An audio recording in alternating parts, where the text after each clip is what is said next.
કેમ છો મારા વાલા મિત્રો? ફરી પાછું સ્વાગત છે તમારું મારા નવા મિની બ્લોગમાં. આજે આપણા મિની બ્લોગનો છે 57મો દિવસ ને આપણે થઈ ગયા સવારના રેડી. એટલે રેડી થઈ ગયા એટલે બાકાજીકી કરતા આવી ગયા દુકાને એટલે પહેલાં લગાડી નાખ્યો સ્ટોક ને પછી કરી નાખી આપણે સાફ સફાઈ કરી નાખીને તો ગરાગી હતી નહીં એટલે આપણે જરીક વાર બેઠા. પછી જરીક વાર બેઠા ને વાગ્યા હતા બપોરના 12 ને કોઈ ગરાગી જ નહોતું. આજે એકદમ શાંતિ હતી. પછી વાગ્યા હતા બપોરના 2 ને આવી ગયા હતા 2 કસ્ટમર. પછી થઈ ગયું તો આપણે ઘરે જમવા જવાનો ટાઈમ એટલે આપણે બાકાજીકી કરતા નીકળી ગયા ઘરે જમવાનું. મળી ગયા આપણે અરુણભાઈની મુલાકાત લઈ લીધી ને પછી આપણે આવી ગયા ઘરે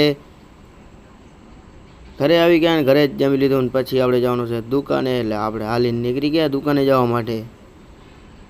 પછી અધ રસ્તે પહોંચ્યા અને નીકળી ગયા હાલીને દુકાને ને તો મળી ગયા આપણા દિલીપભાઈ. એટલે દિલીપભાઈ ભેગે બેસી ગયા આપણે હોન્ડામાં નીકળી ગયા દુકાને જવા માટે. દુકાને આવ્યા ને તો આપણા ધ્રુવભાઈ ને આપણા ફરાણભાઈ આવી ગયા હતા.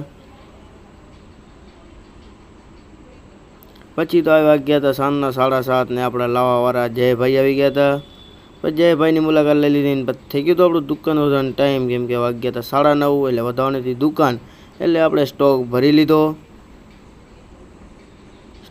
લીધો અને પછી આપણે વધાવી નાખી દુકાન. પછી આપણે નીકળી ગયા બાકાજીકી કરતા ઘરે જતા હતા ને મળી ગયા આપણા કિશુભાઈ. એટલે કિશુભાઈ ભેગે બેસી ગયા હોન્ડામાં એટલે નીકળી ગયા ઘરે જવા માટે. ઘરે આવી ગયા મિત્રો. મારો બ્લોગ કેવો લાગ્યો? વિડીયો ગમે લાઈક કરો, પેજને ફોલો કરો. જય માતાજી.